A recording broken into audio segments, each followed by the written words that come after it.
All right, so much news this week. Where do we even begin?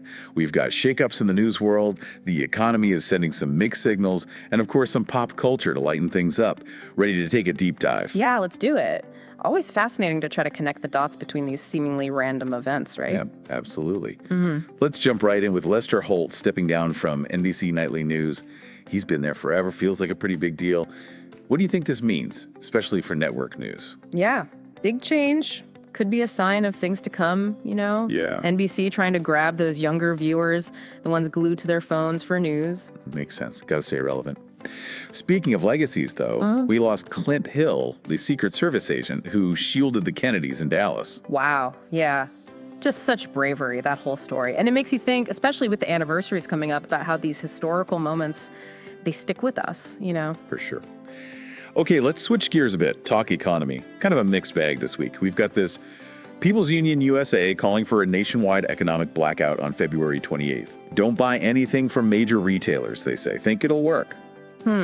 It's a bold move. Hit them where it hurts, right? Bottom line.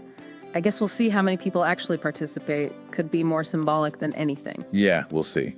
Then you've got layoffs, too. Trader Joe's 2 buck chuck winemakers letting people go. And Starbucks, they said 1,100 corporate jobs at first, but now it's up to 3,500. Oof. Yeah, not good. Makes you wonder what's coming next, you know? Inflation's still a thing. People are nervous.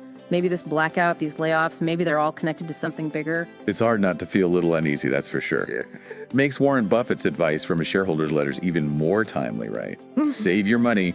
Be prepared for mistakes. Buffett, he always seems to cut through the noise. Yeah, saving is huge, especially now. And that whole thing about mistakes, it's like, we gotta accept we're gonna mess up sometimes. Learn from it. Applies to everything, not just money. Totally. Okay, let's talk Elizabeth Holmes. Theranos founder, appeal denied, looking at 9 years in prison. Wild story. It is way beyond just like a regular fraud case. It's Silicon Valley, that whole fake it till you make it mentality taken too far. Makes you think about what we value, you know? Innovation, sure, but at what cost? Good point. And it's such a contrast to this other tech story. Apple's putting a ton of money into AI, new facility in Houston, tons of jobs. Complete opposite. It is. Tech world's always changing, right? One company crashes and burns, another one's betting big on the future. Crazy. Okay, quick detour to pop culture. Tony Raines from The Challenge got a DUI. Reality TV, man. Always something. Right. Sometimes the drama off screen is even crazier. You gotta wonder about the pressure, you know, always gotta be on for the cameras. Totally. And hey, the house from Dazed and Confused is for sale in Austin. $950,000. Own a piece of movie history. Wow, wouldn't that be something? And speaking of blasts from the past, Led Zeppelin's Physical Graffiti turned 50. No way. Classic. And if you have a sweet tooth, Diet Cherry Coke is back. Yeah. And Costco's bringing back Slice. Remember Slice? Oh yeah, the nostalgia train's in full force. Everyone's cashing in on those good old days. Yeah, sometimes it works. All right, some quick sports and entertainment news. Alex Rodriguez hits a half-court shot at a Bucknell game, wins $10,000 for some lucky student. Gotta love that. Yeah, we need those good news stories, right? A little bit of fun. Absolutely. Sadly, we also lost some big names in music this week. Folletta Wallace, Biggie's mom, she was such a strong advocate for her son's legacy. Yeah, incredible woman. And Roberta Flack, Killing Me Softly, so many amazing songs. It's tough losing these icons, you know? Their music lives on, that's for sure. Yeah. And talk about irony, Martin Short wins a SAG award but can't accept it in person because he's got COVID. Oh, wow, that's rough, because COVID's still lurking around. Yep. Meanwhile, MSNBC's shaking things up, taking Joy Reid out of her 7 p.m. slot. Interesting. Cable news, they're all trying to figure out what works these days. All right. Okay, one last story before we wrap up this part of our deep dive. Pueblo, Colorado, they're making it illegal to sit or lie down in public downtown, trying to address homelessness. It's pretty controversial. Yeah, tough one. Quick fix? Maybe.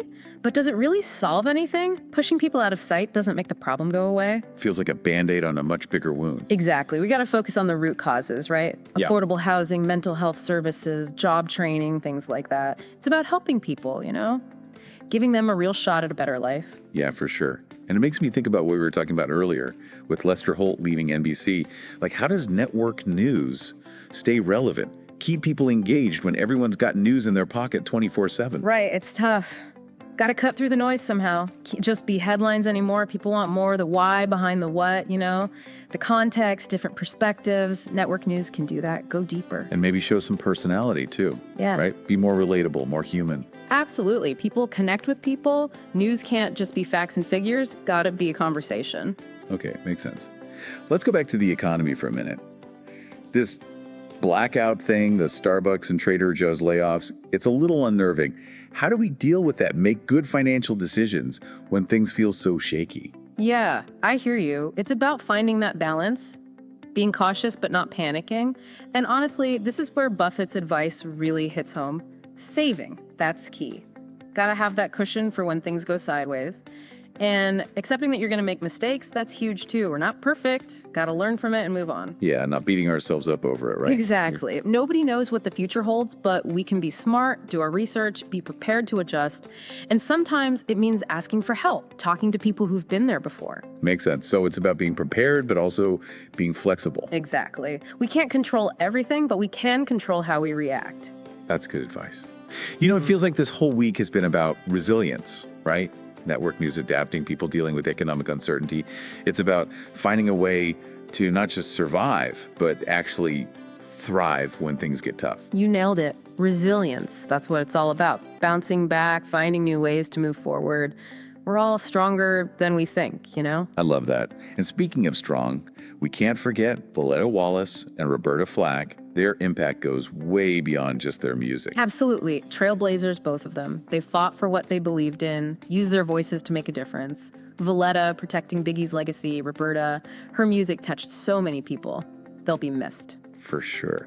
Okay, let's lighten things up a bit. That Dazed and Confused house being for sale, man, takes me back. Coming of age movies, gotta love them. Me too. They just capture something, That feeling of figuring things out, first love, friendships. And the soundtracks. Speaking of which, Physical Graffiti turned 50. Can you believe it? Wow, time flies. And the music still holds up amazing. Proof that some things never go out of style. Makes me want to dig out my old records. You mentioned earlier that news needs to be more human, more relatable. And with MSNBC moving Joy Reid, it feels like cable news is struggling to connect with viewers. What's the answer, do you think? How do they make it work? Yeah, tough question. I think part of it is the old way of doing things, that 24/7 news cycle, all the yelling. It's not working anymore. People are tired of it, So what do they want? They want more than just headlines. They want Yeah. context, real discussions, not just sound bites. And they want to feel like their voices matter, like they're part of the conversation. So it's about being more interactive, less about lecturing people. Exactly. Create a community online and on air. It's about listening, not just talking at people. Less agenda-driven, more focused on understanding. Yeah, I think so. And maybe that means trying new things, new formats, ways to get viewers involved. Sounds like they need a shake-up. Yeah, maybe they do. Things are changing fast. Got to keep up. All right, as we wrap up this part of our deep dive, what's really stood out to you this week? It's that whole idea of resilience. We talked about it a lot, but it's so important. Whatever challenges we face, whether it's the economy, the news, anything, it's about our ability to adapt, learn, keep going. That's how we make it through. That's a great takeaway. Really powerful. Okay, let's take a quick break before we jump into our final thoughts.